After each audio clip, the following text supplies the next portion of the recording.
En el vídeo de hoy vamos a hablar sobre el fin del delantero centro clásico, sobre las causas, las consecuencias y los grandes nombres propios de los 90.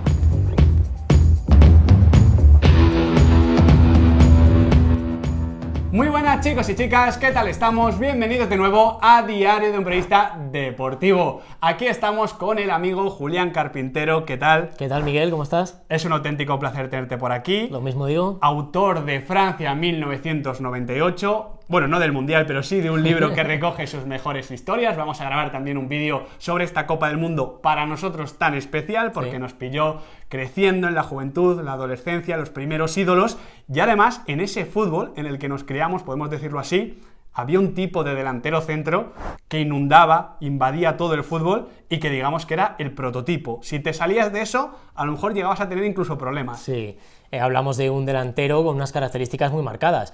Potente, rematador, fuerte en los espacios, con una capacidad muy grande para desmarcarse, encontrar los huecos, con mucho instinto. Es decir, hablamos de un delantero que hacía muy pocas cosas, pero muy bien hechas. Exactamente, yo creo que ese es el concepto que al final define la especialización de donde viene el fútbol. Nosotros nos hemos criado, hemos crecido con esa frase de los laterales tienen que defender y luego atacar. Bueno, no, depende cómo sea el equipo. Si tienes a Marcelo o tienes a Dani Alves, que defiendan menos me da igual porque arriba te va a compensar seguro. Con los delanteros lo primero que tenían que hacer y prácticamente lo último era marcar goles, pelearse con los defensas y aprovechar las situaciones que le generaba el resto del equipo. Ahora ya sabemos que no es así, pero en ese día era común en todas las escuelas, porque me parece interesante ir repasando prácticamente la mayoría de países punteros porque encontramos ejemplos. Mismamente cambiamos el fútbol inglés con Shearer, con el argentino, que no tienen nada que ver, y en argentino estaba Crespo y Batistuta, que eran prácticamente primos hermanos de Shearer o de Vieri en Italia. Es que había uno en cada escuela. Efectivamente, como dices, era un fenómeno totalmente global. Teníamos en Italia a Inzaghi o Vieri, que son prototípicos. Encontramos, yéndonos a Sudamérica otra vez, la escuela chilena, con Zamorano y Salas, la delantera Fasa. Esa pareja. Claro.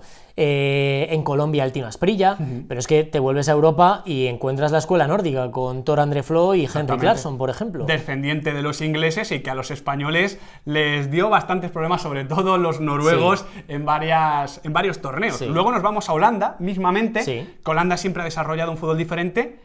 Ruud van Nistelrooy o Mackay, como ejemplos. Jimmy Floyd Hasselbaink, sin ir más lejos. Rematadores, gente que, digamos que te mataba y luego preguntaba. Sí, vivían por y para el gol. Pero es que te vas a Alemania y encuentras a Jürgen Klinsmann y Oliver Bierhoff.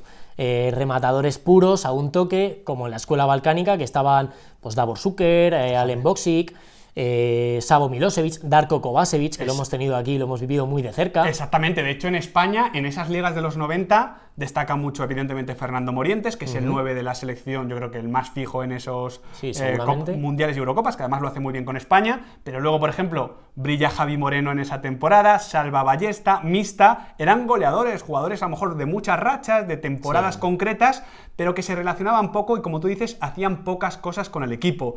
Y yo, Julián, no sé si estarás de acuerdo, pero creo que la gran causa de esto es que a su lado jugaba un segunda punta. Y el segunda punta sí que era el que venía al centro del campo, enganchaba, caía a banda, se aprovechaba de los espacios, se llevaba un defensa, era el chico para todo que posibilitaba que luego el 9 a 2 toques te pudiese ganar el partido. Era el chico para todo que en muchas ocasiones llegaron a ser máximos goleadores de sus ligas. Es que se aprovechaban también del trabajo del 9. Claro, tenemos los ejemplos de Raúl González Blanco, sin ir más lejos. Un futbolista que ha sido, sin ser un dechado de virtudes físicas, ni mucho menos, tenía una técnica privilegiada, un instinto, una inteligencia, una capacidad de generar espacios para sus compañeros. Del Piero en Italia. Del Piero en Italia, también varias veces capo canoniere de la Serie A. También con esas características tan marcadas, a las que unió un lanzamiento de falta espectacular. Exactamente, y luego encontrábamos en España muchas parejas míticas como el Nihat Kovačević, ¿no? Sí. Nihat es verdad que también era muy delantero, pero la clave era que el segunda punta hacía de enganche con el centro del campo, era el que iba conectando líneas. Ahora mismo, en la actualidad, el delantero centro podemos decir que tiene que hacer un poquito de lo primero y un poquito de lo segundo, y que en cuanto se te quede corto de una de las dos, suena extraño, porque dices, ¿un delantero que no marque goles?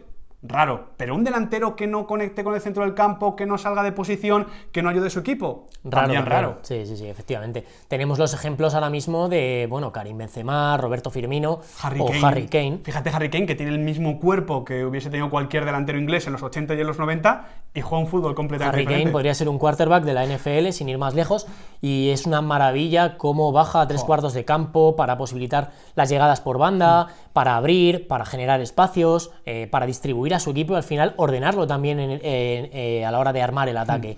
Entonces son una maravilla, voy a hacer mía en este caso la frase que Guardiola hizo suya en su día también, de que son ladrones de ideas. Han ido cogiendo un poquito de los mejores delanteros de la década pasada para poder llevar a cabo la evolución del fútbol, en este caso de la posición del 9, que es una posición indispensable para cualquier equipo por todo lo que genera ahora mismo en el ataque, no solo marcar goles y rematar. Exactamente, porque no solo hay que quedarse con el concepto, digamos, de rematador de área, tipos más grandes, más corpulentos. Ronaldo Nazario, Andrei Shevchenko, dos enormes nueves, a lo mejor de los mejores o los mejores, Ronaldo Nazario seguro, de la época de los 90, de la década de los 90, eran delanteros que sabían hacer cosas con el balón, sobre todo Ronaldo Nazario, súper creativo, súper técnico, pero al final se conectaba a la jugada cuando le llegaba. Te podía tirar un desmarque, pero si la tenía Guti, o si la tenía un compañero, si la tenía Zidane. Ahora que vivimos en la era de las estadísticas, estaría bien saber cuántos kilómetros por partido corría un Ronaldo Nazario.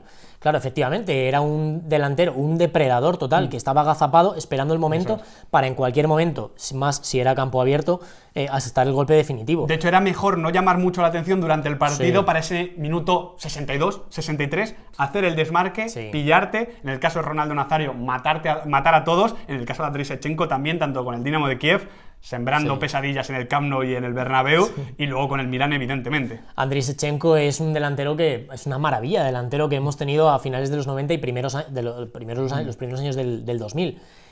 Como dices, era un delantero casi sigiloso, que no se asociaba especialmente bien, que hacía rupturas al espacio, hacía desmarques, y en campo abierto, con la velocidad punta que tenía, pues te mataba. Y una definición salvaje, una definición espectacular que ahora mismo es muy difícil encontrar. Esos ratios de acierto de cara a puerta, y era una maravilla, pero efectivamente no tenía las capacidades ni las características que se le exigen ahora a un 9. Eran sobre todo ejecutores. Sin embargo, en esa época también aparece ya un anticipo del futuro, ¿no? Un adelantado seguramente a su tiempo. Ha habido varios, evidentemente. De hecho, bueno, es que si nos vamos a la época de los húngaros, había ya falso 9, ¿no? Con Hideg Guti. El caso es que encontramos ahí a Patrick Kluivert, una figura que la revienta muy pronto en el Ajax de Ámsterdam, ganando la Copa de Europa del 95, siendo, como habíamos hablado antes, off the record, el primer goleador joven, o el goleador más joven de la historia de una final de la Champions, exactamente. Llega a Can Barça después de un paso por Milán y no se le entiende. Y Can Barça era el mejor sitio para entender a Patrick Kluivert, por fútbol, por acompañantes, por el entrenador, Luis Van Gaal,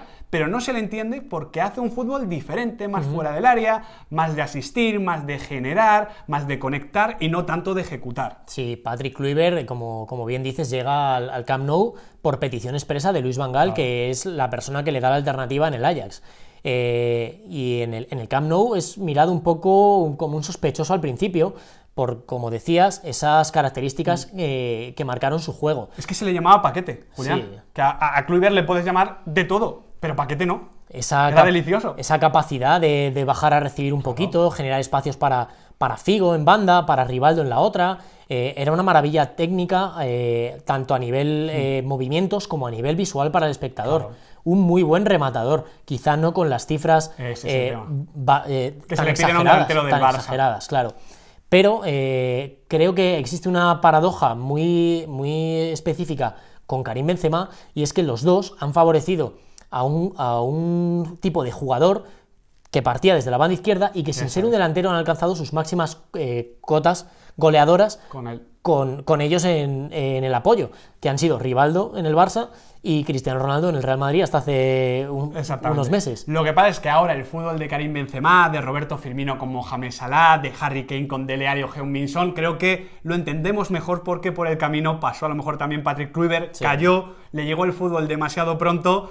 Pero bueno, esto es fútbol, esto es darwinismo y va evolucionando poco a poco y a veces causa víctimas como esta. Ahora sí estamos viendo también muchas víctimas de segundas puntas que nacen al fútbol y como ya no se juega muchas veces con pareja de puntas, no están. Claro, no el encuentra su sitio. 4-4-2 al final murió. Claro. Murió a finales de los 90, murieron los extremos que llegaban hasta la línea de fondo y doblaban el balón para que un delantero prototípico de los que estamos hablando remataran a gol. Que en España teníamos de eso para aburrir. Es que teníamos a Joseba Echeverría, teníamos a Vicente Rodríguez, teníamos a Joaquín en sus inicios. Javi de Pedro. Javi de Pedro con Kovacic, exactamente. Claro, Luque. Albert Luque, eso es. Pero ese fútbol murió. Entonces al delantero empezó a exigírsele mucho más que simplemente rematar y marcar goles, sino bajar a recibir, hacer aperturas para sus compañeros, generar espacios, generar ventajas. Entonces, tanto la figura del delantero centro prototípico de la que estamos hablando, como la del segundo punta, que hablábamos de Raúl, pero podíamos incluir a Mijatovic, a Litmanen o a Giovanni Elber, sin ir más lejos, también cayeron un poco en el desuso. Y ahora se llegó a esta especialización del 9 de la que estamos hablando con Harry Kane, Benzema o Firmino como ejemplos más. Claro, que son jugadores que, bueno, muchas veces decimos que podían jugar de centrocampistas perfectamente y que siguen marcando muchos goles, porque al final al delantero centro también se le va a pedir eso. Es verdad que la especialización en el fútbol cada vez tiene menos sentido, es decir, el lateral tiene que defender primero y luego atacar, es algo que no tiene ningún sentido en estos momentos, tampoco con el delantero centro, pero es verdad que al final venimos de donde venimos y por eso es tan importante mirar al pasado. Julián, ha sido un verdadero placer tenerte aquí hablando de nueves, de la evolución del delantero centro y de la evolución del fútbol en general, porque al final explica bastante bien qué ha pasado, como tú dices, con los sistemas, con los extremos, etcétera. Sí, porque hemos llegado a donde hemos llegado, con Guardiola, bueno, y con todos los grandes de la época. Pues nada, Julián, muchísimas gracias. El placer ha sido mío, Miguel. Y nada, chicos, os citamos por aquí dentro de un par de semanitas. Yo creo que lo sacaremos porque vamos a hacer un vídeo del Mundial de Francia de 1998, donde precisamente también había, bueno, precisamente, claro, es que fue el epicentro de muchos de estos de grandes goleadores que ahora por la forma y por el fondo ya no pueden ser exactamente lo mismo. No decimos que los delanteros de ahora sean mejores que los anteriores, pero sí que hacen cosas diferentes y sobre todo que hacen más cosas, que al final es lo que tiene el fútbol y su evolución. Me espero, chicos, que os haya gustado este vídeo. Cualquier comentario, cualquier opinión, cualquier argumento la podéis dejar aquí debajo en la cajita de comentarios y como siempre digo, no os olvidéis de activar la campanita porque va a ser ella la que os va a recordar que aquí en Diario de un Periodista Deportivo el fútbol nunca se acaba.